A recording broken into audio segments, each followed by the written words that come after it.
Hey folks, Nathan here from Star Wars Beyond the Films and Cloud City Casino, a Star Wars gaming podcast, both of which can be found at StarWarsReport.com. Bringing you a look here at more Star Wars role-playing items from Fantasy Flight Games. This is another of these game-agnostic source books. This is Gadgets and Gear. It's another of our $40 source books here.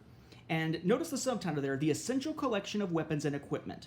Now, more so than some of the other ones, I want to get into what this book actually says about itself and about some of the things that it does, so you know what you're getting here. Think of this as a catalog. It's the best way I could put it. So let's flip it over and see what it actually says. Okay, I apologize for the volume changing there as I got closer to the camera there if it did. It says, as a galactic civil war dominates life in the galaxy, no one is safe. From civilians and common thieves to troopers and Jedi, protection and ingenuity are paramount to survival. In the quest for victory, every tool and weapon holds the potential to tip the scales in the war for the galaxy. With Gadgets and Gear, this book, game masters and players have a huge selection of equipment right at their fingertips. This sourcebook gathers weapons, armor, attachments, and gear from all three Star Wars role-playing game lines. It also adds new pieces of equipment, along with weapons and armor of heroic and villainous characters whose deeds are whispered about across the stars. Gadgets and Gear is fully compatible with Edge of the Empire, Age of Rebellion, and Force and Destiny. This supplemental rulebook includes blasters, lightsabers, armor, attachments, gear, and a vast collection of other weapons and useful items to enrich players' experiences as they adventure throughout the galaxy.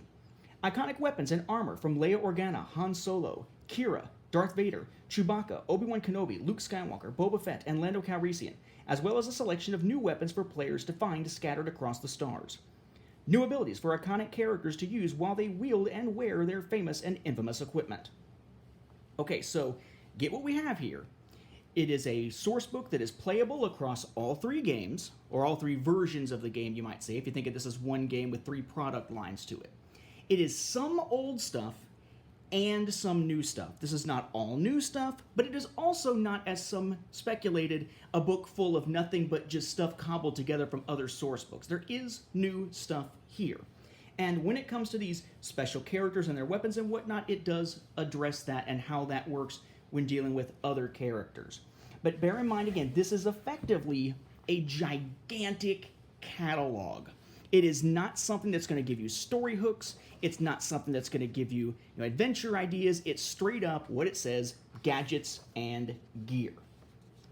As such, the way that it is broken down, we'll actually look at our table of contents here. It's broken down into tools for every battle, what's in this book, how to use this book, and then talents, skills, and item qualities we'll take a look at. Then we have Chapter 1, Blasters. Chapter 2, Projectile Weapons. Chapter 3, Exotic Weapons. Chapter 4, Brawl Weapons. Chapter 5, Melee Weapons. Chapter 6, Explosives and Ordnance, which is then divided into Explosives and Charges, Grenades and Launchers, Micro Rockets, Missiles and Launchers. Then we have Chapter 7, which is Armor. Chapter 8, which is Attachments, also broken down into Weapon, Lightsaber attachments, Weapon attachments and Lightsaber attachments, Lightsaber Crystals, and Armor attachments. Then Chapter 9 is Equipment for Communications, Cybernetics and Prosthetics, Infiltration, Security and Surveillance, Medicines and Drugs, Survival and Unique Gear, Tools and Electronics. And then there is an index. Hell of a lot of stuff in here, but again, very much like just a standard catalog here, divided up fairly well and organized fairly nicely. I also like the look of the way that they've actually got this one set up. Tools for every battle just tells you how to use it, but it does make a note about those unique abilities that it mentions on the back of the book. It says, interspersed throughout this book are several weapons, pieces of armor, pieces of gear, and items from iconic characters in Star Wars. These entries include sidebars detailing special abilities that their associated NPC can use while wielding or wearing their equipment. While such powerful tools might be best recognized in the hands of their intended owners, GMs have the option of having PCs come across remnants of weapons, schematics for attachments, or perhaps a whole cape, outfit, or other piece of gear for PCs to puzzle over, use, or sell.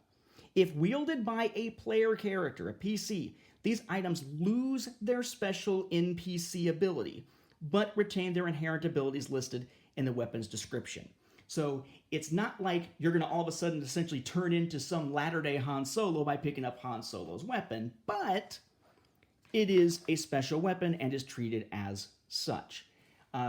There's also some new talents, skills, and item qualities that have to be listed here, essentially because not all of them were in all of the core rulebooks for the 3 games, and they needed to catalog them somewhere so you could have that crossover play between game types. That's what this section is all about, and it does use the Force and Destiny notation of the circle with the white half and the black half for the light side, dark side, as opposed to the individual colors there.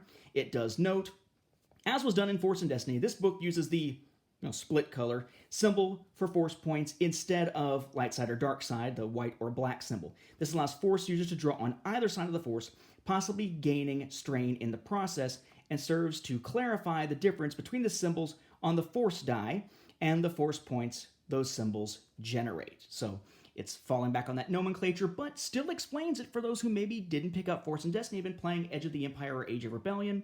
And one last note here, you have a note about new equipment and prices as well. This book contains several new items, weapons, and pieces of equipment from iconic characters including Darth Vader, Obi-Wan Kenobi, and Leia Organa, as well as other equipment inspired by various Star Wars media.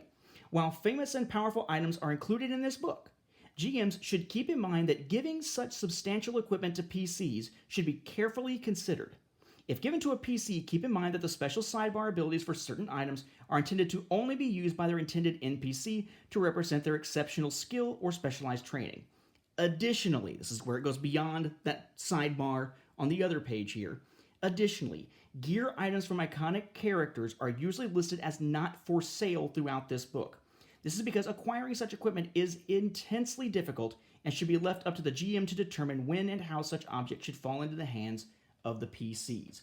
So there was some concern about, well, wait a second, if you're going to include all these iconic weapons and such, how are they going to be used? Are they going to be overpowered? How is somebody going to come across like Han Solo's blaster or something? Well, this is how they deal with it. They deal with it in a way that they sort of get slightly nerfed because they're in the hands of someone other than their regular intended owner, and frequently cautioning the GM to make sure that they're only doling these out when it makes sense and in the most extreme or unusual of cases, because they are supposed to be special. You don't want to dilute the galaxy with a whole bunch of iconic stuff coming out in your RPG, at least in theory. And then the rest of the book is basically like this here. It's going to have your stats and everything. It's going to have your little sort of dark red header there. Some of them will have images, most of them will not. And it's just a running catalog of what I believe is technically a shit ton, maybe a fecal ton, but I think it's a shit ton of items, equipment, weapons, and so on for use with the RPG. Again, with any of the 3 RPG product lines from Fantasy Flight. So this is something where your mileage is probably going to vary, just in the sense that it depends on if your GM and if your team is really focused around the idea of the loot, so to speak, the gadgets and the gear and the things they can get their hands on. If they just kind of focus on just whatever's at hand and play through their story focusing on the adventure side, and they kind of leave the technical stuff kind of in the background, this might not be one to pick up. But I would say that in particular for someone who's going to run a broader, longer campaign and wants to sort of plan ahead what types of things are going to be able to possibly find their way into their players' hands, I think this is probably one you're going to want to pick up. We've been seeing that a lot with these books when they are not just agnostic across games, but in cases where it's also agnostic across time periods. You could use a lot of this stuff in earlier eras and it wouldn't be as big a deal as if all of a sudden maybe you're using a Clone Wars character in the Galactic Civil War type era, because this is essentially just technology, and you can always tweak it to have maybe an earlier version of the technology than what's showing up in here if you want to give it a description. So definitely one that I think that I would definitely want to be using when setting up a campaign, but I'm not sure that this is one that's going to be necessarily for everybody. And just like many of the other rule books, you're only going to really need one among your play group. So Gadgets and Gear is out now for Fantasy Flight Games. It is a $40 guide, but it is pretty solid. It only does what it says it does, but what it does do, it does really well and rather thoroughly, which is nice and a good value for the money.